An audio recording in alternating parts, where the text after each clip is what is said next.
Hello and welcome back to another live stream. If somebody is in the chat and can let me know if they can hear me and see me and everything looks stable, that would be great. And then so what we want to talk about today is how to write a war. And we're going to take it all the way from kicking off a war to actually planning the battles and writing the battles and what you need to focus on. And we're going to go into how you end a war and what the aftermath is of war as well, and what you need to bear in mind with the aftermath of war.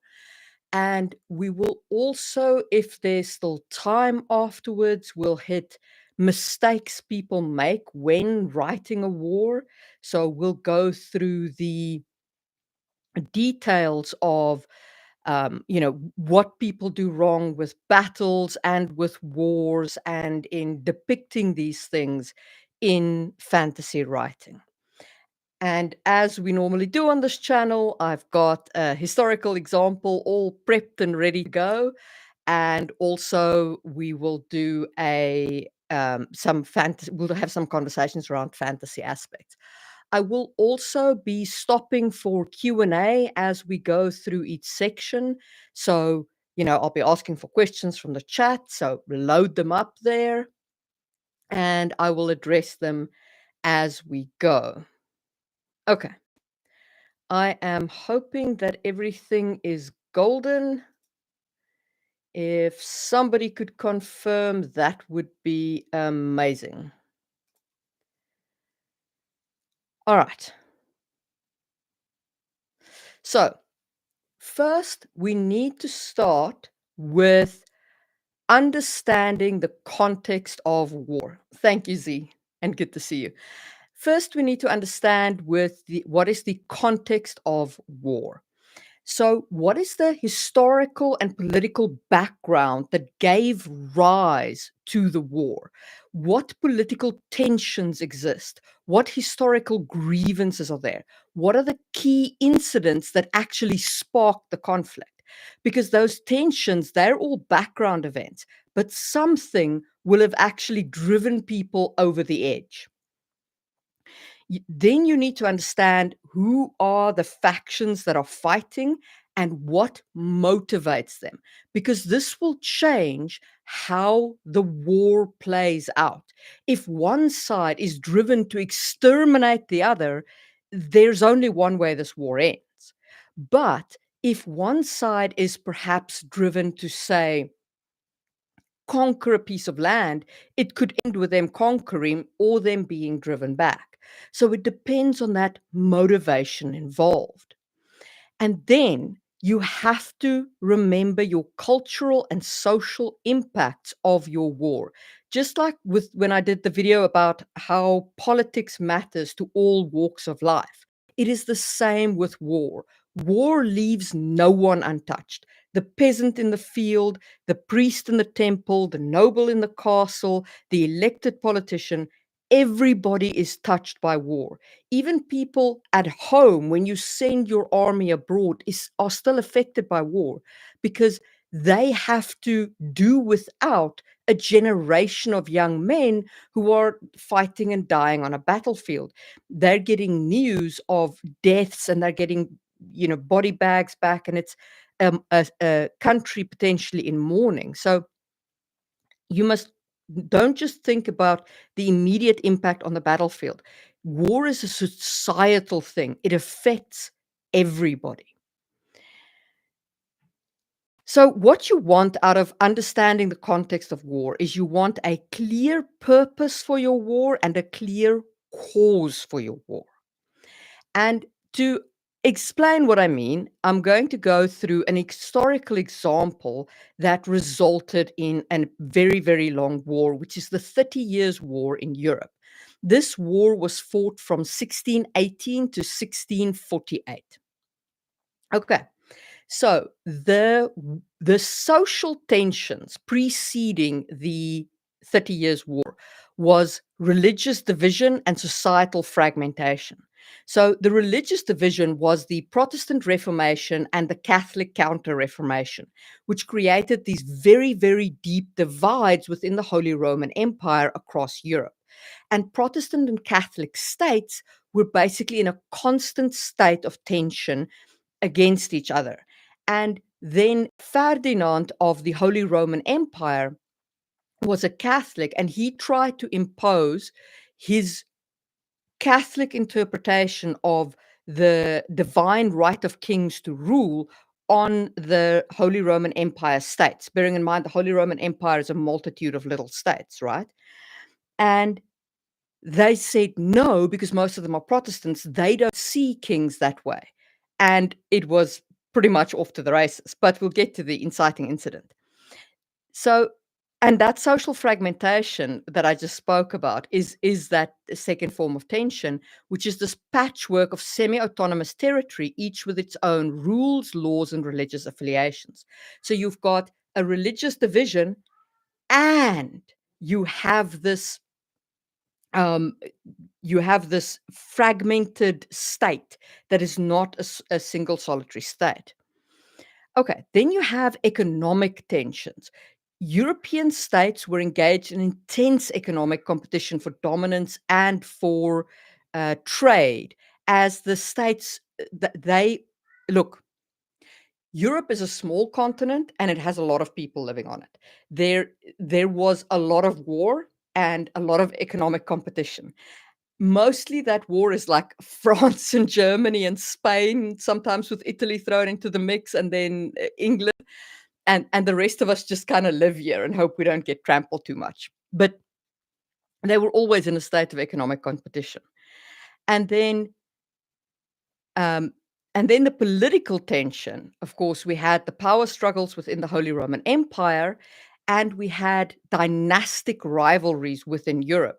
So we had the Habsburgs, the Bourbons, and a couple of others who were engaged in a pretty constant struggle for dominance.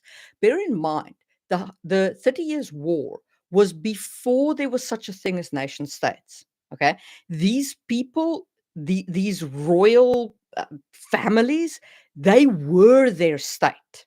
Okay. It wasn't like it is today, where a king is just a figurehead, or even after the Treaty of Westphalia, which we'll get to, they were the state. So these people's rivalry dominated the politics. Okay.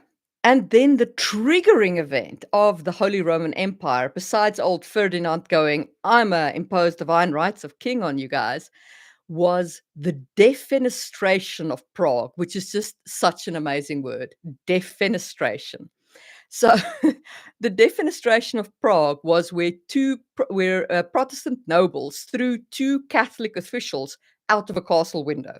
They just yeeted them straight out the window and called it a defenestration, which is amazing. And this act of defiance against the Habsburg authority in Bohemia, which Ferdinand was king of, among other things, sparked a wider conflict as both sides then mobilized and sought allies. And that brings us to the second part of this of building up to a war, right? So you've now started your war. You've kicked it off. You've yeeted the guy out the window, or shot the Grand Duke as he's traveling through the streets of I can't even remember which one he was traveling through. And you now have to actually put armies in the field. Now, unless you're Europe and it's the First World War, you probably have to build up to these armies. Okay. So you need to either call your banners, or, you know, call for the Rohirrim, or you need to hire your mercenaries if you're an Italian city-state, or so on. So you need to somehow recruit the armies. Perhaps you have a standing army, but you probably need more if you're mobilizing for full-blown war. Then you also want to think at this point about how that army is structured. Remember, we write fantasy. So this is not just about putting together a normal army with slingers and light infantry and heavy infantry and light cavalry and heavy cavalry and maybe a flying squadron if you have flying monsters or a flying race or something like that. You also want to think about where magic fits into your army here. Is it healing magic? Do you have necromancers? Because necromancers changes the whole war game, right? Because they walk onto a field where a battle has been, and they don't see a terrible loss of life. They see a golden opportunity to raise another army. So what can your magic achieve, and what will it achieve on the battlefield, and how do you include mages in your army is a very, very key critical question, right? Are they embedded in a squad? Are they their own little unit? Think about how they form a part of the army and where they're most effective. Also, you really do want to think about things like flying. And flying is good for a couple of things. One, obviously, if you have anything that you can rain down from above, then it's a great strafing weapon. But even if you don't, flying is amazing in logistics as the supply chain management, because you can move equipment, material, and food from one place to another very easily. I mean, think about the Berlin airlift after the Second World War. The Russians blockaded the western part of Berlin, and America and Britain, along with their allies, but mostly those two, mostly America, um, had planes fly food, enough food to supply Berlin into it to overcome the Soviet blockade. You can do a lot with planes or with flying monsters or with a flight spell from a logistics perspective. And you must consider logistics, not just in terms of the movement of army, but also in terms of food, equipment, weaponry. I mean, one of the things that's happening in our world now with the Ukraine war is that they're struggling for weaponry, right? They're struggling for shells and things like that. The same can happen in a fantasy army. Your archers do not have infinite arrows. Swords need to be repaired. Armor can break. You need to consider what how that logistics chain work. Where does it come from, and how does it get to the battlefield? And can it be interrupted with a skirmish? And flying forces are also amazing in that perspective, to have like the flying force come over and actually disrupt the supply chain is a great use of a flying force. And then just in terms of that equipment, do consider your magical equipment, of course. Like, do people have, wands that they use, potions that they use? If you have healing, do you have healing potions? Can that be a thing that's issued to soldiers and helps keep them up? Also consider, any legendary weapons and artifacts. And don't just think here in terms of magic, right? The Roman armies were motivated by their eagle standards, and they revered those standards. If the standard fell, it was a massive impact on morale. And let me tell you something, morale wins and loses battles all by itself. Okay. So the samurai had this as well. They had samurai who carried those huge back banners, and those back banners basically were, they were nothing except morale. So if you could capture the flag, if you could bring down the banner, you massively impacted the morale of the army. And that, of course, was hella damaging. And again, magic can play a big role here. If you can grab that morale giving item, even if it's not an actual magical item, you can do great work with it. Okay, so that is the understanding of the context of the war and the building of good armies. If you guys have got any questions, pop them into the chat. I will check it periodically to make sure that I do answer your questions, and I will have a section at the end as well. But please feel free to ask during during the conversation as well. Alrighty. Um, the next thing you need to consider is realistic combat and tactics. Now, I am not the biggest subscriber to everything must be realistic. I mean, if you poke any fantasy world with a stick, the simple fact is it falls over at the point where humans evolve and yet there are monsters. I mean, how did we make it? If dragons roamed the earth, how did we at all make it to the point where, we form civilizations? So I'm not too big a believer in realism, but in war, you have to be realistic about things like the size of your armies, the impact of terrain, and your logistical supply lines. Without those things, you are going to struggle to write a war. It is really, you're going to wrestle with it. Okay. So your army size is a factor of how many how big a food supply you can give, as well as your population size. So look, war is not like a standing army, right? A standing army is probably a very small percentage of your population. Like if I think of the Finnish standing army, it's a small population. It's a small percentage of our population. But if we were to go to war, there is about 1 million men in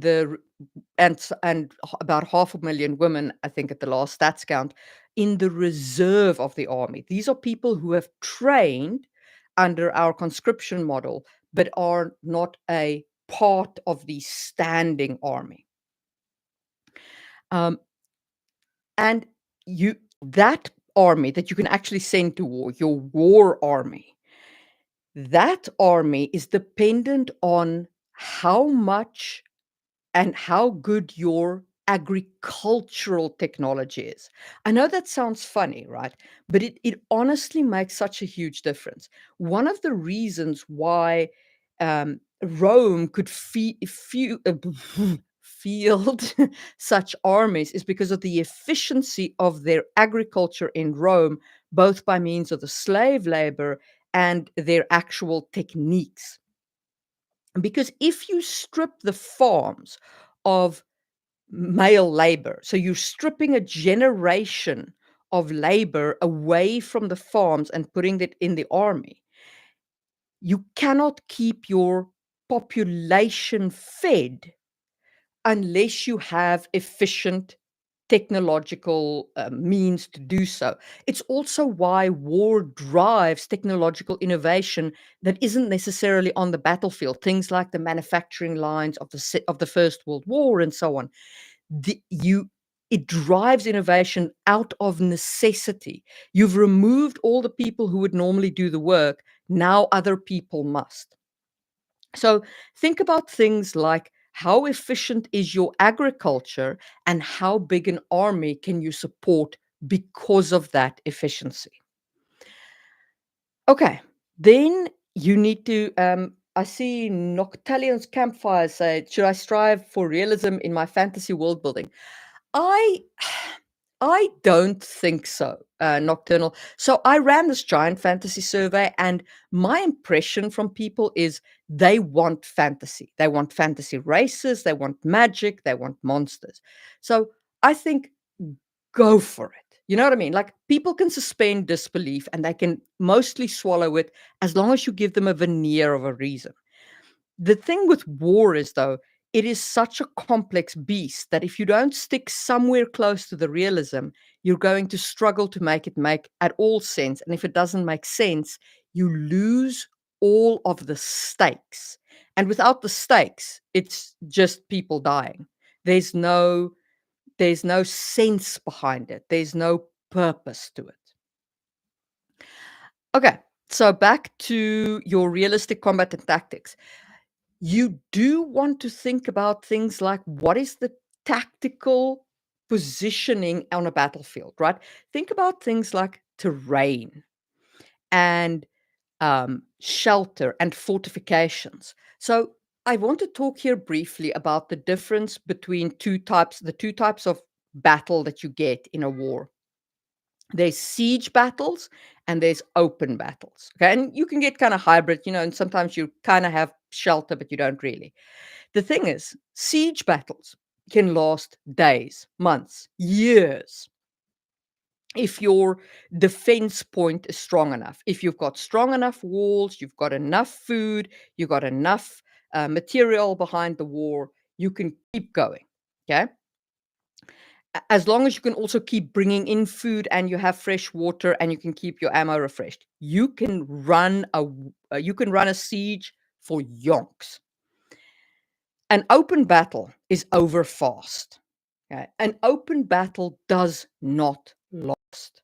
It can be over in minutes. If neither side have got some kind of field fortifications, you're just done. Now, fortifications can be anything from a castle to a wall to trenches, the First World War's trenches, to the foxholes of the Korean War, to you can build sandbag fortifications. It can be anything that provides you with shelter against the enemy. Don't forget magic. You can use magic either as a fortifying attribute or as an attacking attribute to attack the fortifications. I'm busy reading Adrian Tchaikovsky's Shadow of the Apt series at the moment, and he does a siege so well, where he's got like people with technology and magic attacking the walls and people trying to keep them up, and it's so well done. So think about the tactical strategies of the defender behind the fortifications and the attacker on the other side of it. Um, and then momentum and morale. Okay. If an army loses morale, it takes a lot to get them back on their feet. Once the other army has got their tails up, they've got a victory, and they're chasing another army, it takes a lot to stop them. Because now they have high morale. Okay, armies are basically a division of them versus us at the most fundamental level, where we're trying to kill them, and they are now running from us. They've shown us their tail. We're gunning for it, right? We're there.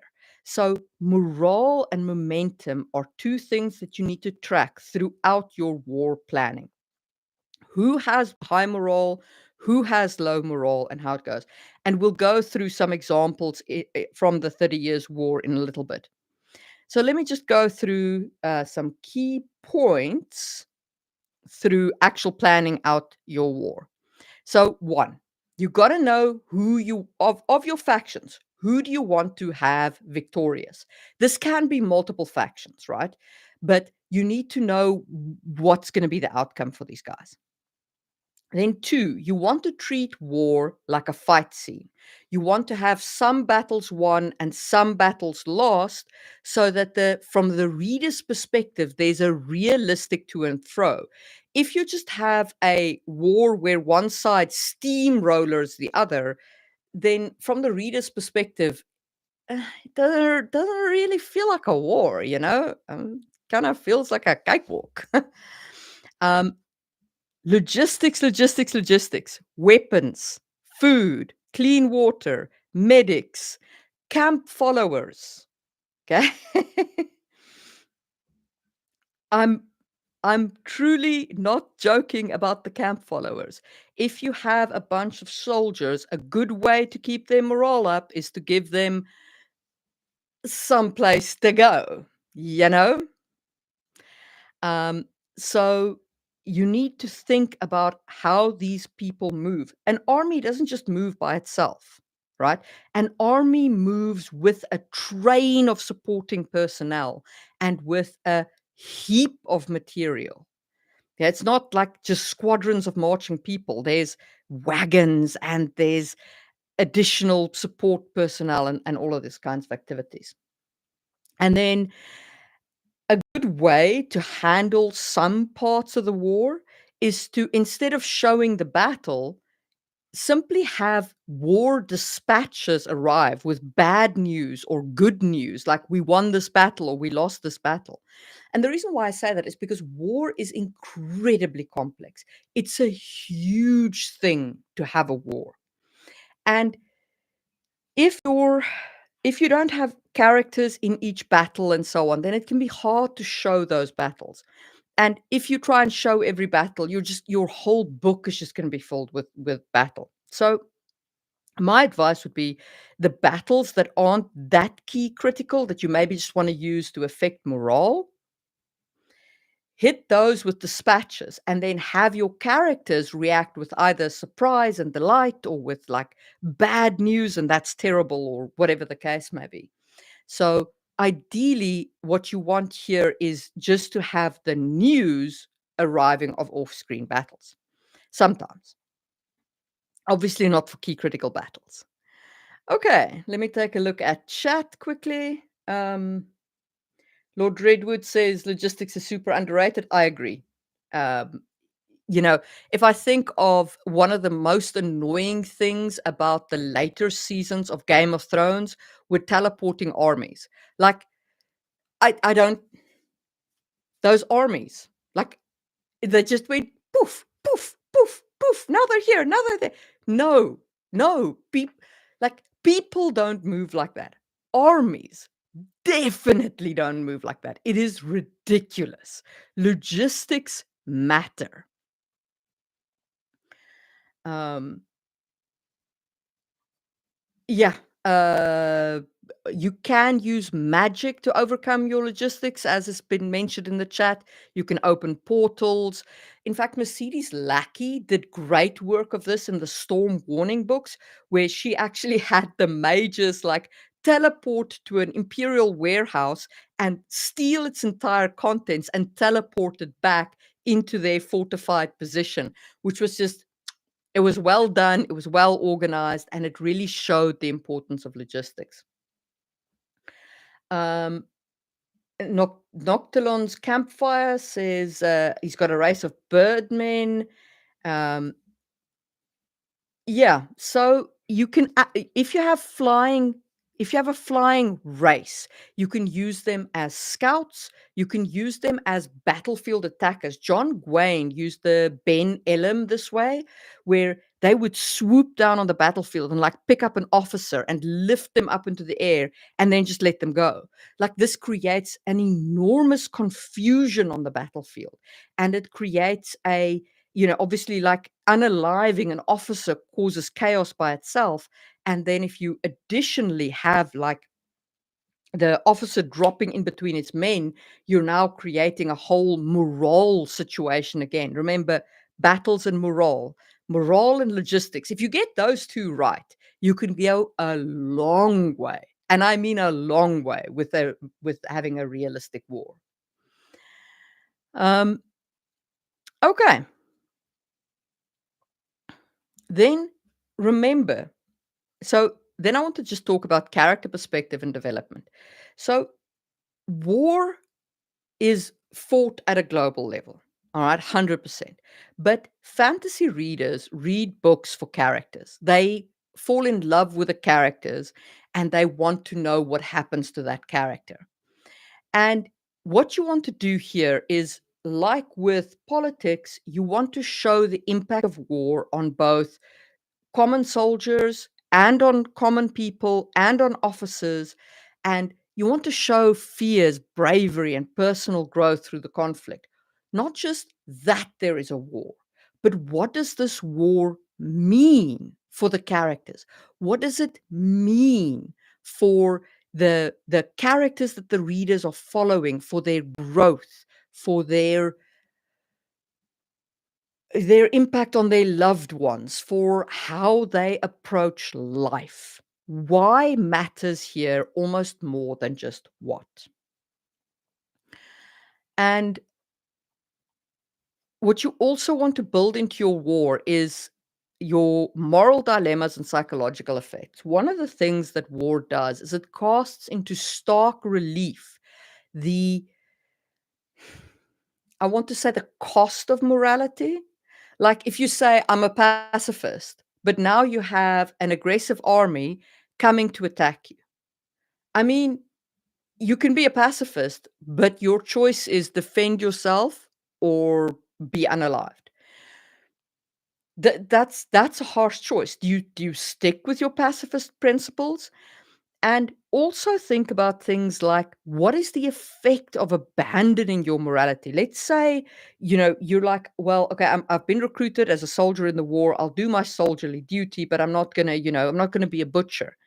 And then you snap and you go too far, and next thing you know, there's a village and they're all unalived around you.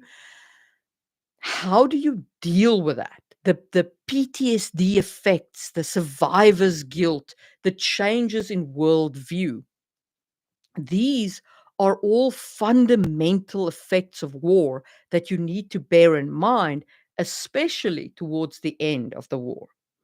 Okay, so I'm going to just go through the actual events of the 30 Years' War. Now, I want to say I'm going to go through the highest level of the events of the 30 Years' War because the 30 Years' War is a monstrously complex beast. But it serves well to show my point as to how different perspectives changed during this war and the importance of logistics and battles and so on. Okay.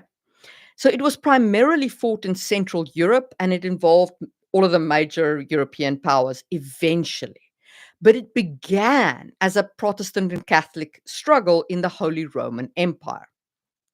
And it fell at the same time as a famine, which severely affected the logistics of all of the sides involved because the peasants were basically starving during the 30 Years' War. Now, the major factions was on the Catholic side. You had the Holy Roman Empire, which was led by the Habsburg emperors Ferdinand II and Ferdinand III, because stuff like that happens. You also had Spain, who supported the Habsburgs and aimed to maintain dominance in Europe. And you had the Catholic League, which was an alliance of Catholic states within the Holy Roman Empire. On the Protestant side, you had the Bohemian rebels who initiated the conflict in Bohemia. You had Denmark, which briefly tried to intervene under Christian IV, got their asses severely kicked, and ended up it ended their power within Europe. But Sweden was the major Protestant force under King Gustavus Adolphus. And France, despite being a Catholic nation, fought under the Protestant side because they were politically opposed to the Habsburgs, supporting the Protestants. So they supported the Protestant forces in order to counter Habsburg power. And this war makes strange allies out of people. France was fully committed to Catholicism, right? They had kicked out their Protestants. Their Protestants ended up going to America, to South Africa. I mean, the reason why South Africa has a winemaking culture is because of the French Protestants that were, that fled France and that the Netherlands then passed on to their colony in the southern tip of Africa. That's how winemaking arrived there, was through the French refugees. And yet France thought on the Catholic side in the 30 Years' War because they opposed the Habsburg. And that's just how real politics work. You fight where your best efforts are. Now, the 30 Years' War can predominantly be divided into a couple of phases. The first phase is the Bohemian phase from 1618 to 1625. And it started with that yeeting where the Protestant nobles threw two Catholic officials out of the window, and it sparked the revolt. And the primary battle there was the Battle of White Mountain in 1620, which was a decisive Catholic victory that crushed the Bohemian revolt.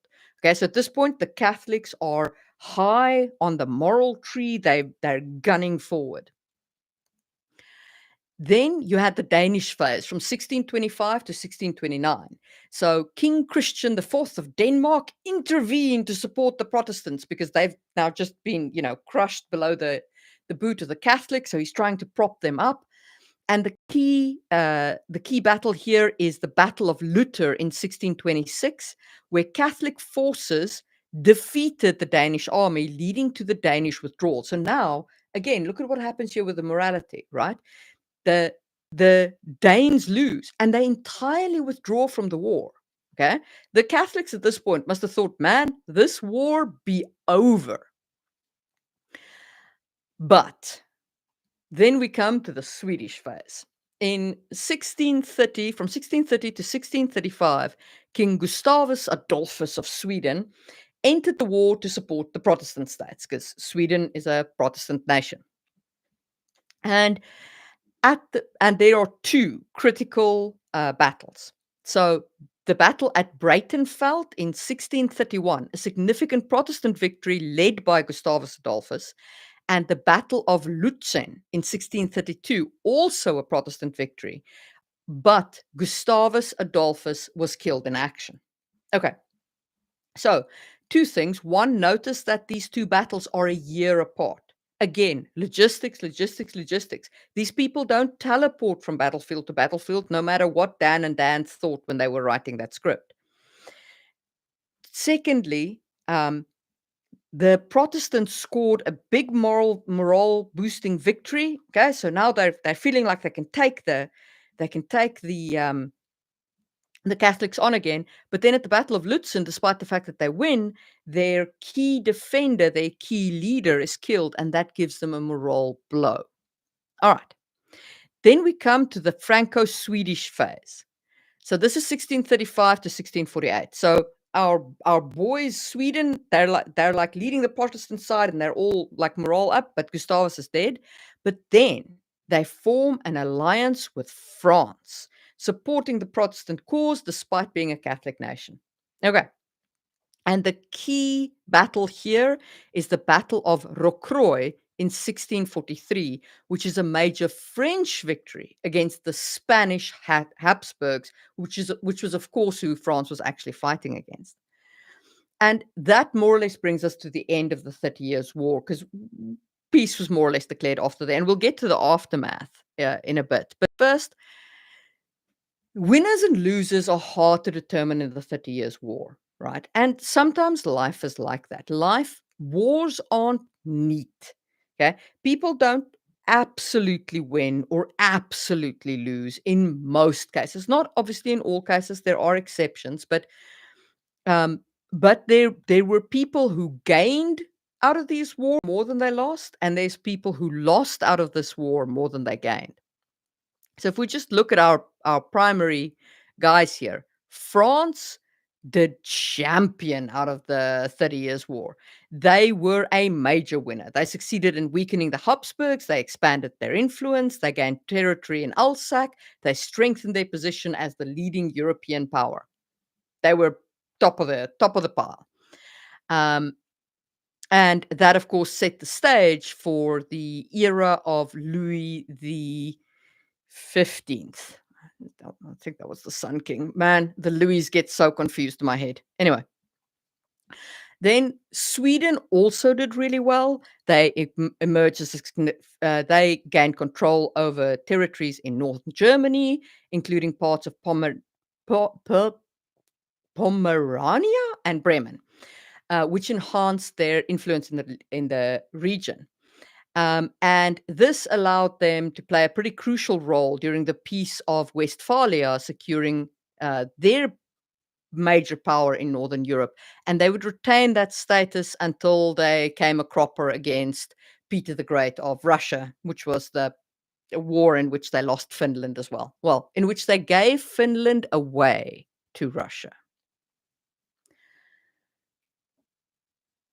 Some of us live here. Anyway.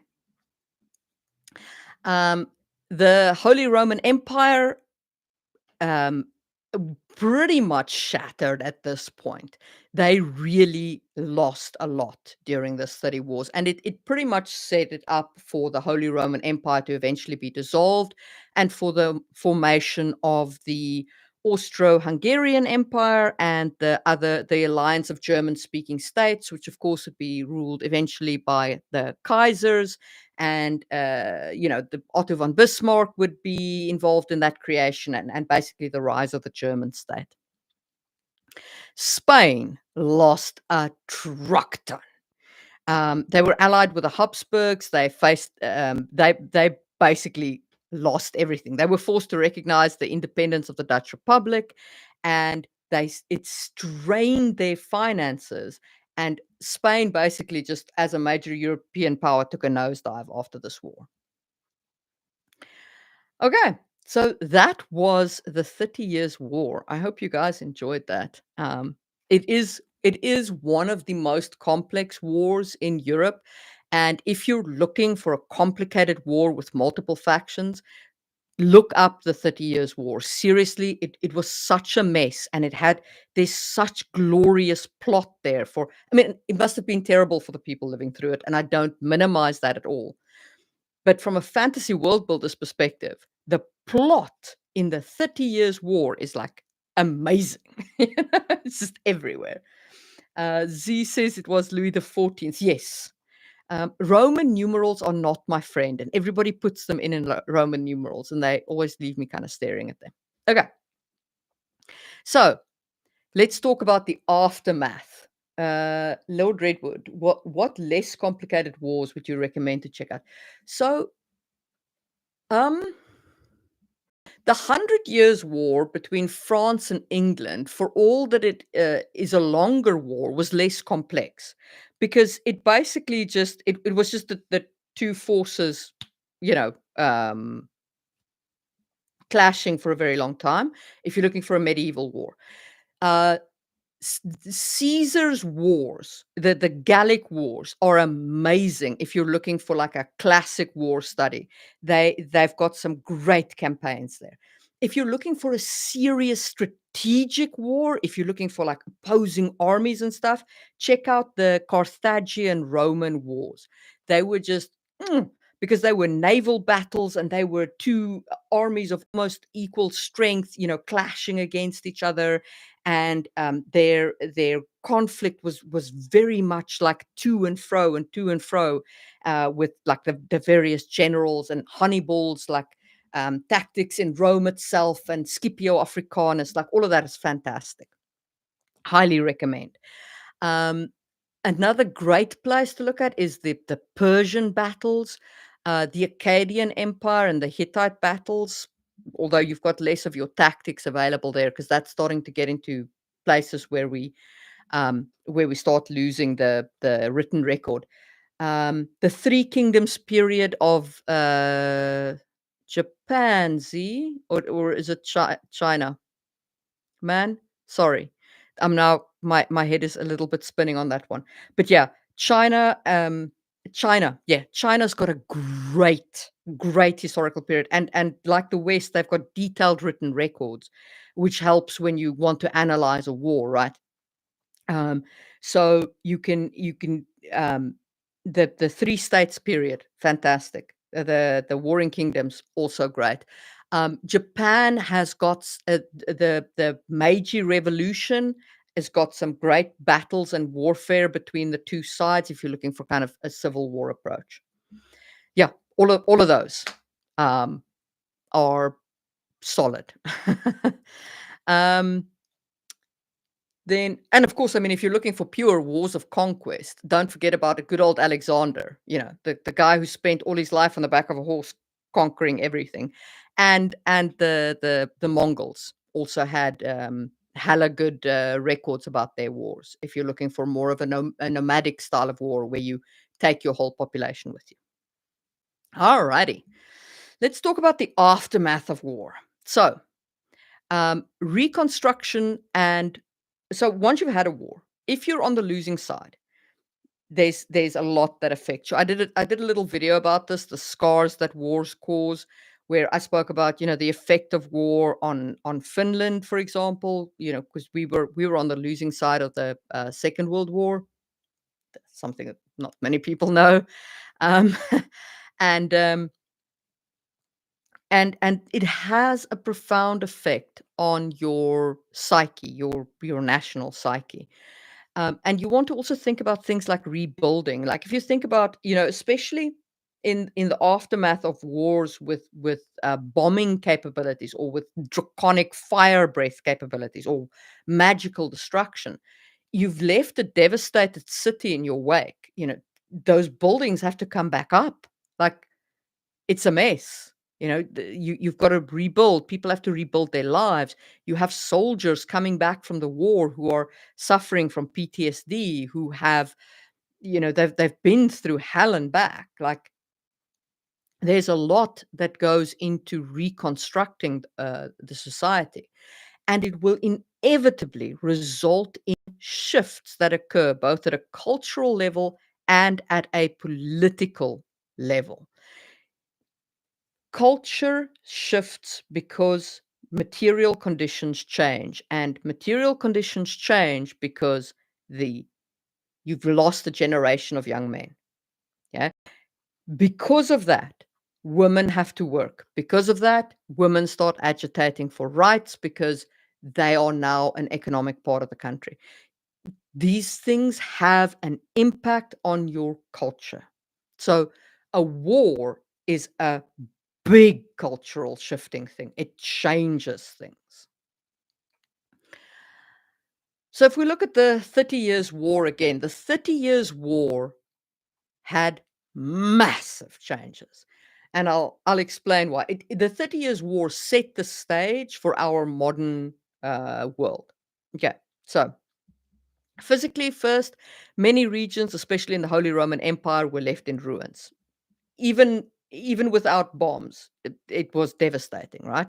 Cities, villages, farmlands were destroyed. A lot of rebuilding, and then agriculture. I mean, as I said, there was a famine going on. There was a drought. It was a crazy time in Europe, and farms had to be reestablished. Soil was exhausted and had to be rebuilt. You had to repopulate rural areas. The population decline was incredible. Estimates suggest that the population of the German states declined by as much as 40% because of the 30 Years' War. Can you imagine losing 40% of your population in one go? And then, of course, a lot of people were displaced. There was a lot of refugees. And when those refugees started returning, they had to be directed back to resettle those areas, and that, of course, was a massive endeavor. So those are all social rebuildings. But here's the political changes, and this is why I say the 30 Years' War changed everything. The Treaty of Westphalia decentralized the Roman Empire. It weakened the Holy Roman Empire's power, granted autonomy to the individual German princes.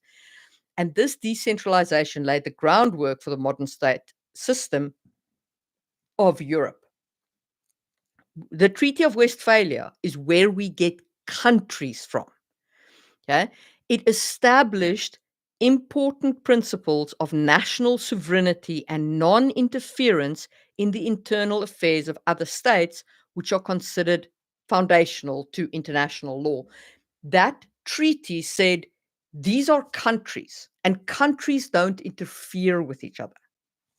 And that was a complete revolutionary change from how Europe had been organized up to then. Because up to then, Europe had been organized like the land is owned by the king, and he, lends out the fiefs to his barons, and they have peasants who work. It was the feudal structure.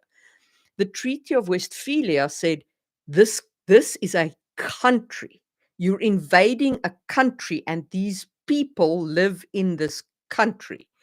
It was a drastic change to the political structure of Europe, and it set the stage for our modern world. Um, And culturally, the Peace of Westphalia included provisions for religious tolerance. Literally, the war was so bad that even the winners of the war were like, okay, people, look, we cannot do this again.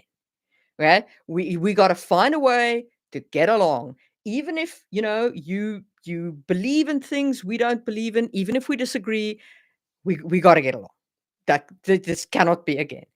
And Europe had peace for almost a century after the 30 Years' War because it was so bad. And when I say Europe had peace for almost a century, you got to understand that this last century has been an anomaly in Europe's history. It's not a peaceful continent. Um, and then, obviously, the 30 Years' War influenced military tactics and it created professional armies. There was a shift towards standing armies maintained by the state rather than mercenary forces.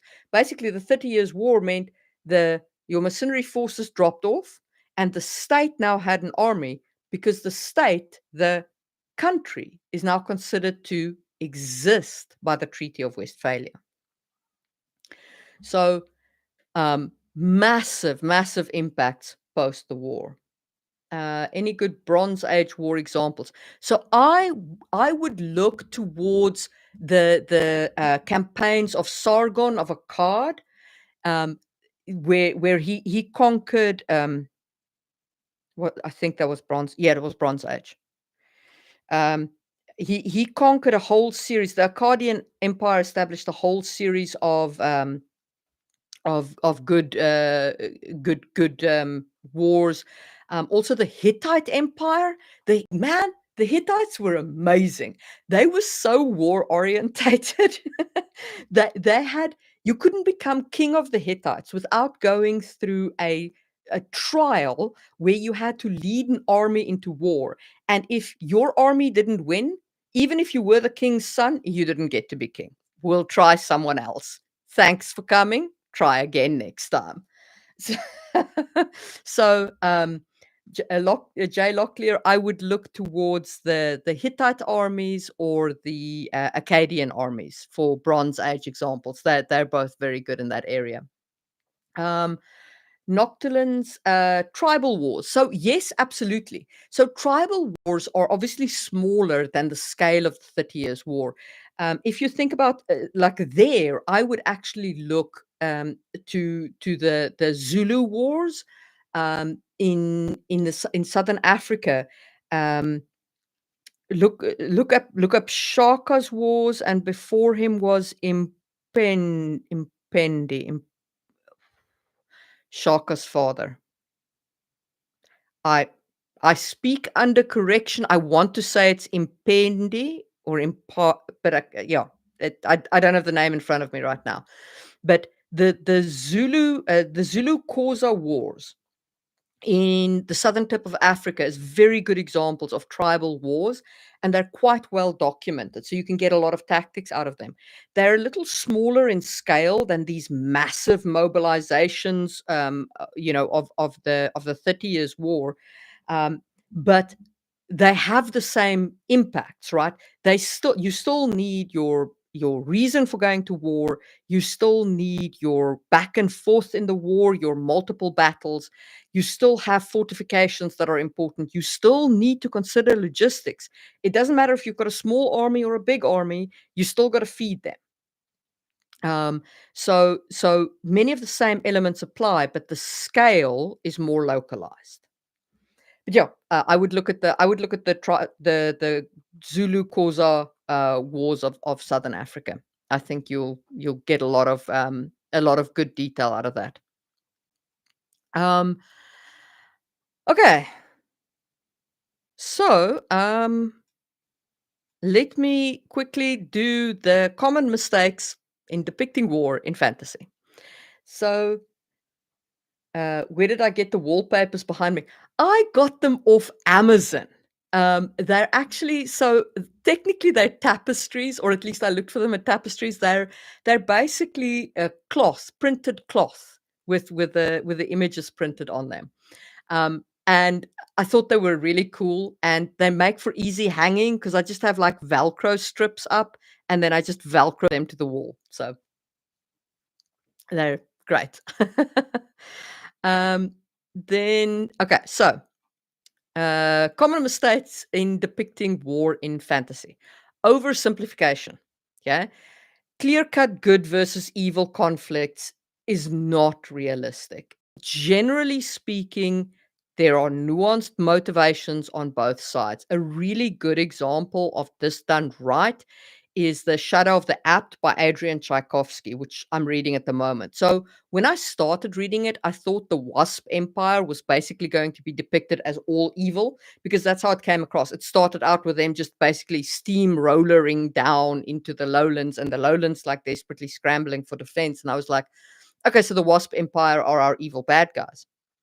But Mr. Tchaikovsky actually has established uh, points of view characters within the Wasp Empire, and he's given them nuance. Now, I don't agree with their reasons. They're still the evil aggressors, right? But there is a more nuanced view to them. I have not sympathy for their position, but an understanding of where they're coming from, at least. So it's not this completely black and white. And even on the good guy's side, there are things that I don't agree with that morally is reprehensible, which is good. You want that. You want moral representability on both sides so that there is, to some extent, so that there is nuance between the two sides. Mistake number 2, logistics, logistics, logistics. I know I've said it a lot this live stream. I cannot overemphasize this. People ignore logistics all the time in fantasy writing, and it is very annoying because an army marches on its stomach. Okay? It is a truism. It is an idiom from our world that should be in every world because it is just absolutely true. And remember that logistics is actually something that you can also attack in the war. If you can break the opposing army's logistical lines, man, you do their morale such a blow. They will just crumble before your army. Uh, then unrealistic depictions of combat, like, the normal things, non-stop fighting without fatigue, people just walking off injuries at a non-magical healing environment, all of that kind of thing. You want war to have weight. You want the civilians to be horrified. You want the soldiers to be horrified. War isn't a picnic. It's not a fight. It's not a skirmish. It is a massive political endeavor in which hundreds of thousands of people, depending on the size of your armies, lose their lives. It's not even a battle, it's a thing. Um, Neglecting morale, okay? Battles turn on morale. You could see that in the 30 Years' War. The Catholics had it all their way until Sweden started changing it. Then Sweden got into trouble, and then France pushed them over the edge. The swaying back and forth of morale matters.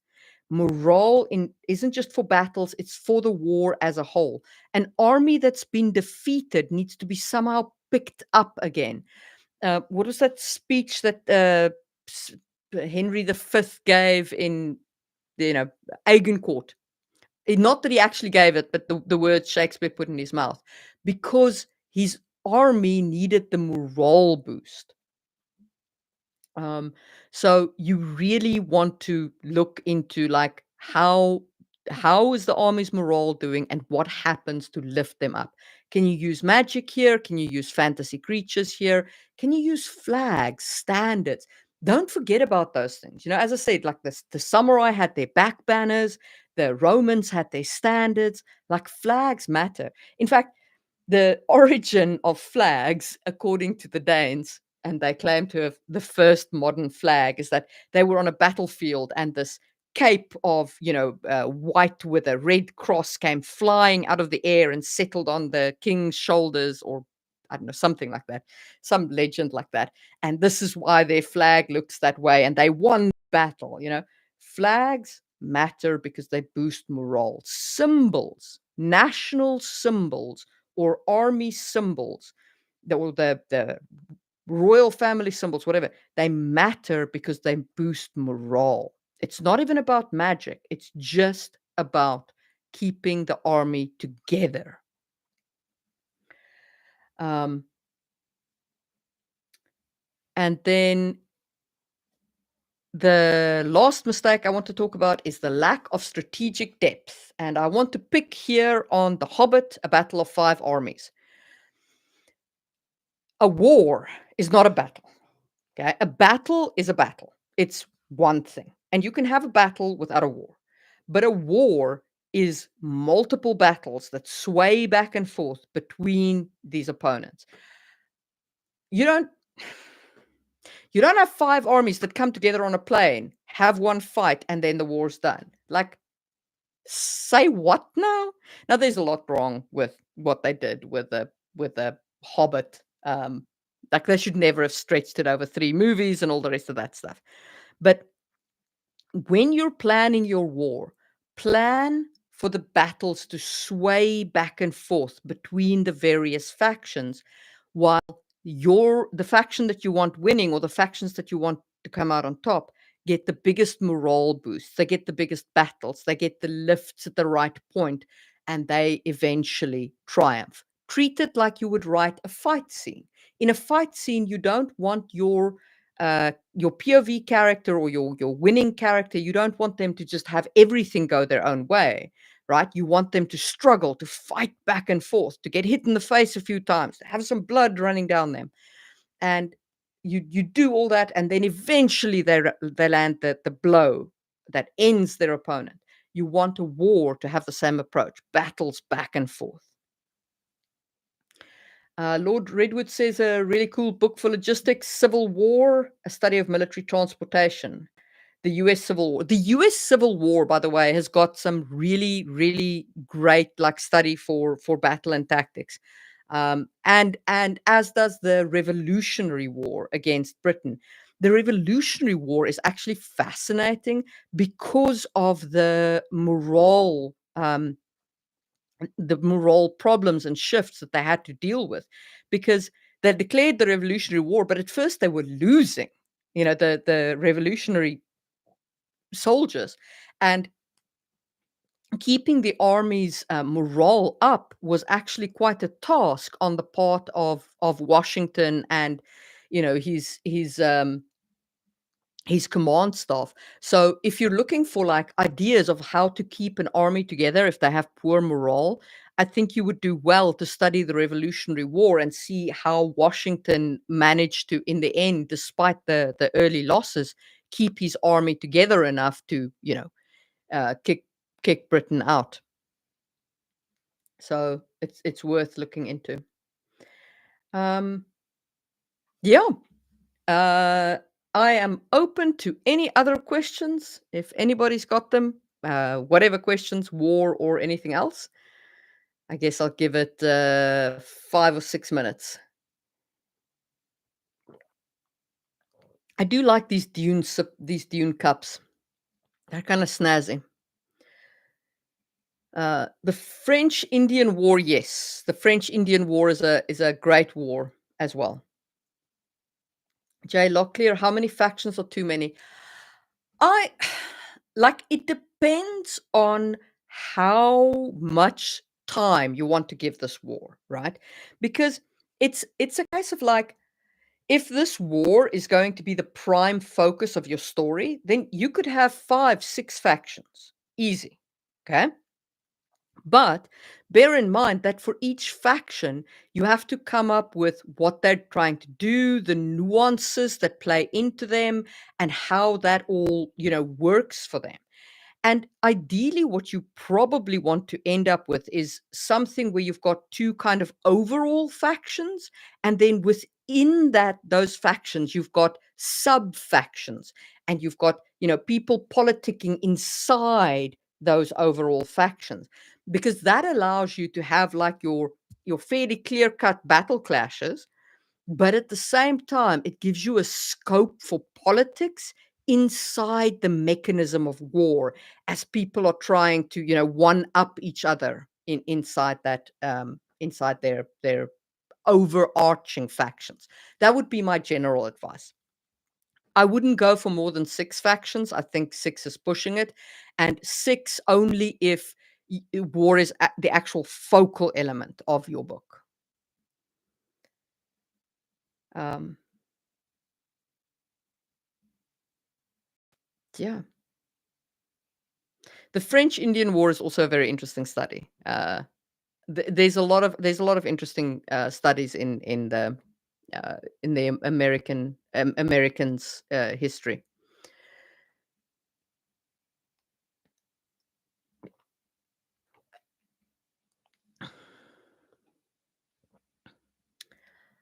Okay, so guys, this has been a it has been a pleasure, an absolute pleasure to spend the last hour with you. I hope you've enjoyed as much as I have, and I will see you again next month for another live stream. But there's a whole heap of videos coming out. And I hope that you will stay tuned for all of those. And I'll see you again soon.